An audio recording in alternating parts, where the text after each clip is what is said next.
सर्वप्रथम मी सर्व देशवासियांना आज आषाढी एकादशी निमित्त खूप खूप शुभेच्छा देतो। खरं तर आमची महाराष्ट्राची परंपरा भक्ती आणि जी महाराष्ट्राची संत परंपरा आहे ती आम्हाला एक वेगळा संदेश देते, एक जगण्याचा एक चांगला अनुभव देते। कारण की ही जी भूमी आहे ही संतांची भूमी आहे।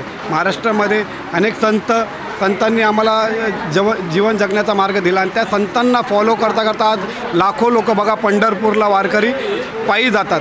आजच्या दिवशी त्यांच्या सगळ्या मनोकामना तिथं पूर्ण होतात, परंतु आम्ही तिथं पायी जाऊ शकलो नाही, तरी पण श्री विठ्ठल रखुमाई सेवा मंडळचे खूप खूप आभार मानतो। त्यांच्यामुळे आज आम्हाला साक्षात विठ्ठल रखुमाई पांडुरंगाचे दर्शन झाले आणि खरोखर इथं आल्यानंतर मला असं वाटलं खरोखर की मी आज पंढरपूरला आलेलो आहे आणि तिथं नाही जाऊ शकलो तरी इथं आज दर्शन मनाभावाने घेतलं आहे आणि सगळ्यांसाठी प्रार्थना केली की पूर्व विश्वामध्ये सुख शांती आणि समृद्धी राहावे।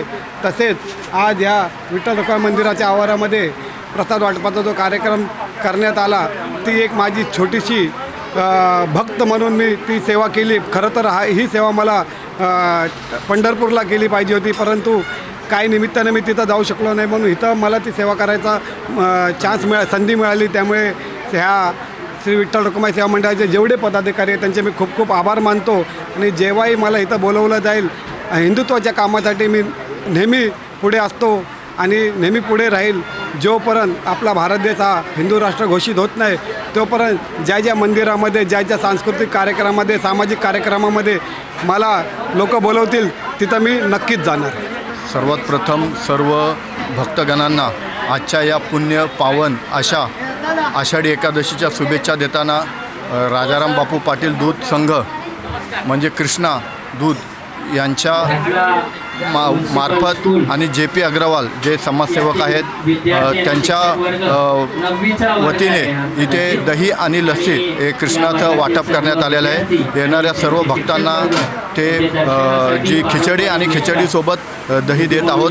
तर आम्ही विठ्ठल रखुमाई देवळ एकच साकडं घालतो की सगळ्यांना सुखी ठेव, आनंदी ठेव आणि जी देशावर आता वाईट परिस्थिती आली आहे ती निघून जाऊ दे, सगळ्यांना गुणागोविंदाने राहू दे आणि सगळ्यांना विनंती करतो की आपल्या विभागामध्ये राजाराम बापू पाटील दूध संघाचं कृष्णा दुधाचा आनंद डेअरी आणि महालक्ष्मी डेअरी इथे दूध आणि दुग्धजन्य पदार्थ अतिशय चांगल्या दर्जाचे असतात। दही, लस्सी, श्रीखंड, आम्रखंड, बासुंदी, पेढे, काजूकतरी ह्या सगळ्या उपलब्ध आहेत। तर आपण त्याचा नक्कीच आस्वाद घ्या, अतिशय चांगल्या दर्जात आहेत। आज विठ्ठल रखुमाईजवळ प्रार्थना करतो की सगळ्यांची भरभराटी होऊ दे। धन्यवाद।